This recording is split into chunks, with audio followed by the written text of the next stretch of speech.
Salaamullaahi calaykum tacaala wabarakaatu kulan wacan dhammaantiin daawadayaal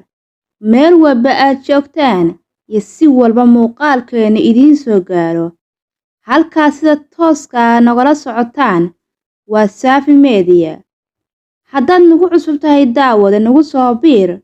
hana naga ilaawin subscribe share iyo like-ta qodobadan xasaasiga la sii wadaag saaxiibada.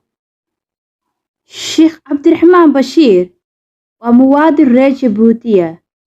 waxaa lagu wacaa mufakirka siyaasadda aadna u falaqeeya siyaasadda ayaa ka dhawaajiyay arrimo badan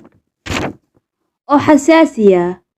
Wuxuu ka hadlay marxalado badan oo dalkeena si gaar ah u taabanaya. Qodobada falaqeynta uu ku sameeyay waxa ugu waaweyn arrintii Fahad Yaasiin Jabuuti ku qabsatay oo uu wareysiga Fahad si kooban uga sheegay yirina xilligii Jabuuti aan ku sugnaa waxaa la iigu talagalay in la i dilo ama la i waayo. Wuxuu xusay Sheekh Cabdiraxmaan Bashiir in diyaaradii Fahad la socday ee la sheegay in ciladu soo wajahday ay tahay waxba kama jiraan oo loogu talagalay in Fahad Yaasiin la dilo. Wuxuu yiri waxaa la rabay sidii wariyihii reer Sacuudi ee Jamaal Khashoggi loo jarjaro haddii ay suurtagal noqon weydana qorshayaal kale loo dego. Oo waxaa kaloo jirtay buu yiri in la rabay rakaabkii Fahad diyaaradda saarnaa loo sheegay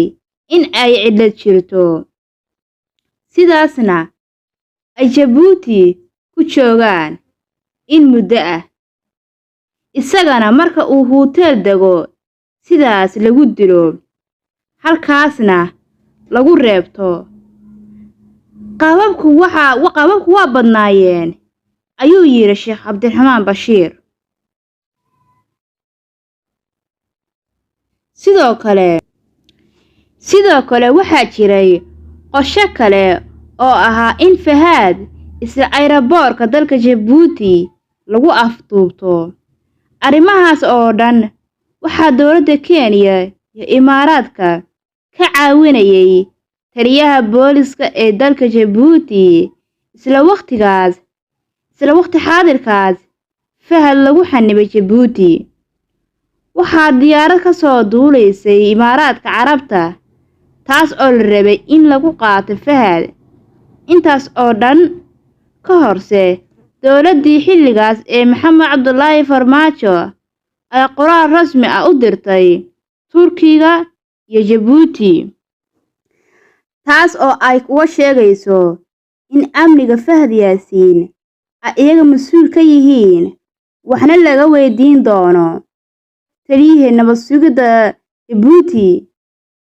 oo markaas arrinta soo galay ayaa Fahad badbaado u noqday sida uu isagaba horay inoogu sheegay. Sheekh Cabdiraxmaan oo ku faahfaahinaya muuqaalkiisan dowladda Turkiguna waxay amartay isla markaa in dhammaan rakaabka saarnaa diyaaradda Turkish Airlines dib dalkeeda loogu soo celiyo. Haddaba Sheekh Cabdiraxmaan Bashiir oo arrimahaas ka sheekeynaya iyo arrimo kale oo waaweyn oo xasaasi ah iyo halka uu ku dambeeyo taliyihii hore ee booliska Jabuuti ee kaydka sirta Ismaaciil Cumar Geele ahaa aan wada dhageysano. waxyaalada cajiibka waxa kamid ah markii la rabay in laga takhaluso isaga wuxuu sheegay in ay ka shaqeynayeen 5 qolo. waxa ka shaqeeyay ra'iisul wasaaraha waxa kala shaqeeyay ra'iisul wasaaraha waa lambar 1 lambar 2 waxa kala shaqeeyay buu ra'iisul wasaaraha mukhaabaraadka maaratay dalka Soomaaliya meeshuu ka shaqeyn jiray. 3 waxa kala shaqeeyay safaaradda Jabuuti. 4 waxa kala shaqeysay dowladda isagu ma sheegin anaa sheegaya dowladda imaaraadka 5 waxaa ka shaqaysay ninka la yiraahdo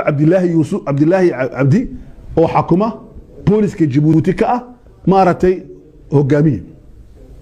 waxayna siinayaan sir maanta aan hayo waxa weeyaan in laga takhaluso in la doonayay 3 arrimood baa taala diyaarad baa ka soo kacaysay imaaraadka inay qaadatay isaga diyaaradda imaaraadka ka soo kacaysay waxay ahayd inay isaga qaadato kadibna halkay geynaysaa sidii Khashoggi loo dilay ninkii loo oran jiray Sacuudiga ahaa in la googooyo ahayd kadibna meel loo diro waa number 1 number 2 waxaa laga shaqeynayay in laga saaro mataarka oo la geeyo haddii taahir geli weydo hotelkana wixii ku qabsanaya uu ku qabsado waa talabaad arrinta saddexaad waxay ahayd ninka la yiraahdo Cabdilaahi Cabdi wuxuu rabay in uu sumeeyo wayna sheekaysanayeen dadka amarka soo siiyay iyo isagu marka waxa in la sumeeyo maanta saaka oo ila hadlayo maanta galabta aan ila hadlayo oo aan joogo maaratay magaalada Minneapolis Minnesota inkuna aad joogtiin in badan geeska Afrika waxa weeyaan waxaan idin sheegayaa ninkii in uu ka takhaluso ahaa oo la yiraahdo Cabdilaahi Cabdi dowladda Djibouti way xidhay waxaana lagu xidhay waxyaalo kale laakiin waxa ugu culus ee lagu xidhay waxa weeyaan waa arinta Fahad wuxuu hayaa sir culus buu hayaa ninkii maanta wuxuu ku jiraa dhakhtarka la yiraahdo المستشفى السوداني دكتورك السودان لا يراهdo ay Djibouti ku leedahay dhakhtarkaas oo la keeno qofkii sii socday laga takhalusay dawladda Djibouti ee dilayso marka ninka wuxuu la yiraahdaa waa kanzi buu ahaa kayd istaraatiijiya oo asraarta aqalka madaxweynaha Djibouti Ismaaciil Umar iyo Khadra Xayd ay hayaan ninka xajinaya buu ahaa dad badan oo ka takhalusay maanta sirta Fahad lagu dilay isaga haya yaa badbaadiyay marka Fahad wuxuu inii sheegay qaar kamida xukuumadda Djibouti ba badbaadiyay wuri warcad waxaan ku hayaa in uu badbaadiyay ninka la yiraahdo Xasan Saciid waa ninka xukuma sirdoonka Djibouti asdaasta ninkaasi wuxuu markuu maqlay ninkii mukhaabaraadka ahaa ee dalka Soomaaliya iyo ku xaniman mataarka Djibouti wuxuu yimid mataarkii wuxuu yaa haysta waxa lagu yiri waxa haysta Cabdilaahi Cabdi ninka la yiraahdo booliska xukuma oo muxuu haystaa waxa loo sheegay wixii dadka loo sheego ah diyaaradda xun iyo wax ba kharaabay waxan wuxuu hayaa warka ka soo baxay dawladda Turkiga oo dhahday diyaaradda oo dhammaan dadkii rakaabka sida waa inay ku soo noqoto wadanka Turkiga markaas wuxuu yiri waxaan hayaa warkan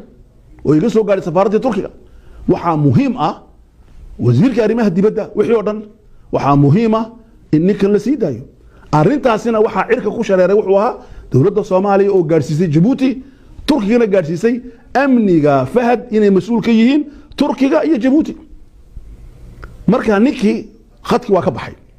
ma Cabdilaahi Cabdi laakiin Cabdilaahi Cabdi wuxuu hayaa sheekadii dhaxmartay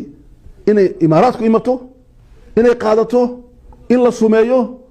sirooyaadkii la dhigay iyo in la dilo oo lagu dilo maaratay hotelada Djibouti ka mid ah intaas oo dhani waxay sirooyaadkii la dhigay number 1 number 2 number 3 ABC baahid maxaa fashiliyay ninka mukhaabaraadka Djibouti xukuma oo Xasan Saciid la yiraahdo waxaa fashiliyay ninka la yiraahdo Xasan Madow loo yaqaan waxaa fashiliyay wasaaradda arrimaha dibadda oo yadna ay warkii Soomaaliya warkii Turkiga u yimaadeen